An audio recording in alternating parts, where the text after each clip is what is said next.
అందరికీ నమస్కారం.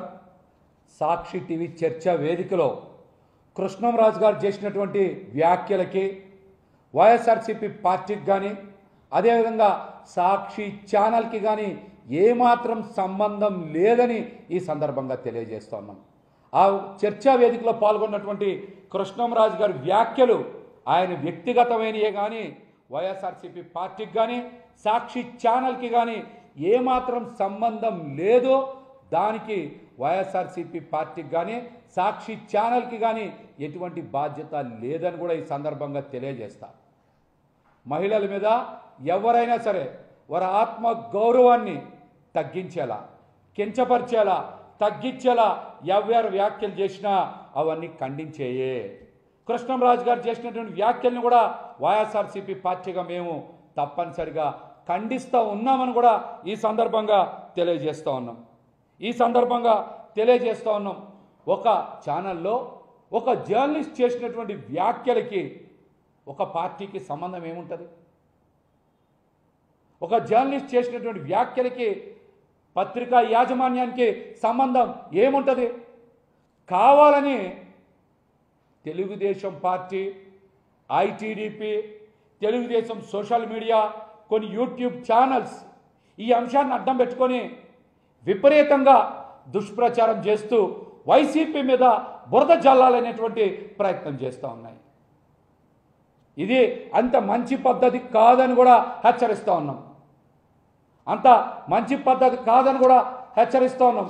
కావాలనే తెలుగుదేశం పార్టీ వాటి సోషల్ మీడియా జగన్మోహన్ రెడ్డి గారు ఇచ్చినటువంటి పిలుపుకి రాష్ట్ర వ్యాప్తంగా వెన్నుపోటు నిరసన కార్యక్రమం చాలా బలంగా జరిగింది.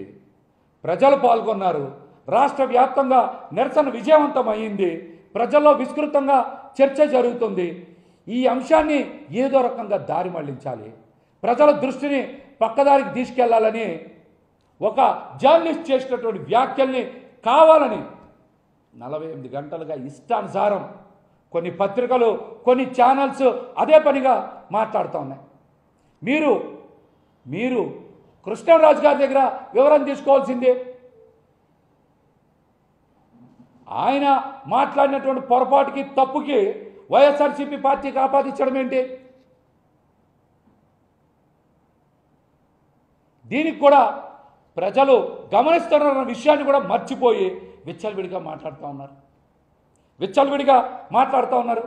ఇప్పటికే సాక్షి ఛానల్ కూడా యాజమాన్యం మాకు ఆ చర్చలో పాల్గొన్నటువంటి కృష్ణంరాజు చేసినటువంటి వ్యాఖ్యల్ని ఖండిస్తూ ఉన్నామని చెప్పారు. అట్లాగనే ఈ సందర్భంగా మరొకసారి గుర్తు చేస్తూ ఉన్నా, ఛానల్లో కూడా ప్రత్యక్షంగానైనా పరోక్షంగానైనా అప్రయత్నంగానైనా సరే మహిళల మర్యాద గనక భంగం కలిగితే అటువంటి వ్యాఖ్యల్ని, ప్రకటనల్ని తప్పనిసరిగా ఖండిస్తాం, సమర్థించమని కూడా సాక్షి యాజమాన్యం తెలిసిందే. అయినా కూడా మీరు ఆగట్లా, ఇష్టానుసారం బురద జల్లే పని చేస్తూ ఉన్నారు. గతంలో చాలా సంఘటనలు జరిగాయి కదా, అప్పుడు కూడా మీరు చాలా ఛానల్స్ని, అది ఏబిఎనా, టీవీ5, ఈటీవీయా, ఆంధ్రజ్యోతా, లేకపోతే ఈనాడా, ఈ పేపర్స్ని కూడా మీరు తగలబెట్టకపోయారా? లేకపోతే ఆ ఛానల్స్ కార్యాలయాల దగ్గరికి వెళ్ళి ధర్నాలు చేయకపోయారా? అప్పుడు మాట్లాడలేదు ఎవరు?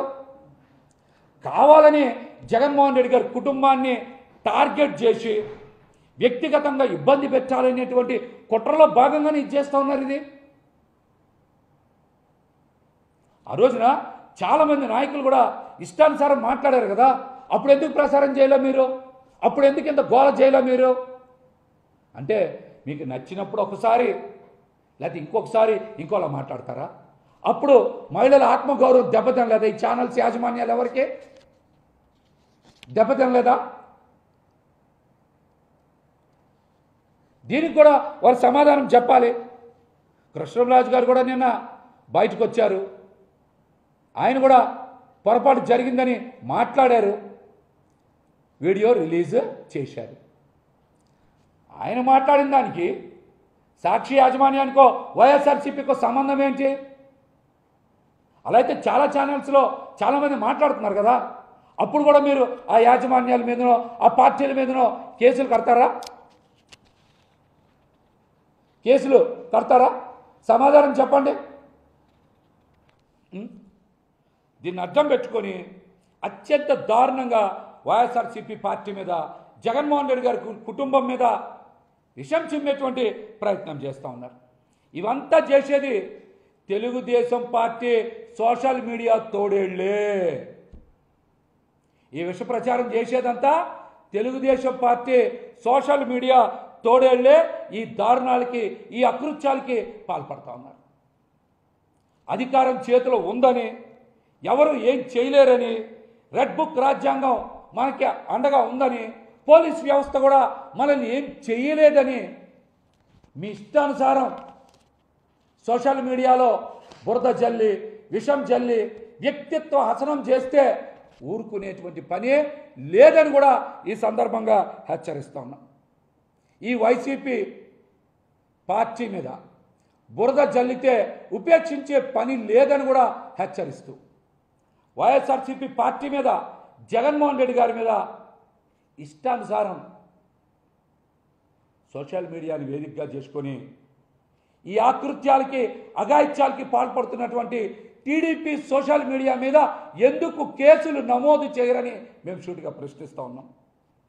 ఈ తోడేళ్లని సృష్టించింది కూడా తెలుగుదేశం పార్టీనే కదా. ఐటీడీపీ పార్టీని సృష్టించింది నారా లోకేష్ గారే కదా. మీరు వాళ్ళని పెంచట్లేదా? వాళ్ళకి డబ్బులు ఇవ్వట్లేదా? వాళ్ళని పోషించట్లేదా? ఇష్టం వచ్చినట్టు ఫేక్ న్యూస్ ఫ్యాక్టరీల ద్వారా అబద్ధపు న్యూస్ని ప్రసారం చేయట్లేదా? తెలుగుదేశం సోషల్ మీడియా సైకోల బారిన ఎంతమంది పడుతూ ఉన్నారు? ఎంతమంది ఇబ్బంది పడుతూ ఉన్నారు? వాళ్ళ మీద కేసులు ఎందుకు నమోదు చేయట్లేదు అసలు మీరు చెప్పండి. ఈ అంశాల మీద కూడా పోలీస్ శాఖ దృష్టి సారించాలి, సమాజం కూడా దృష్టి సారించాలి.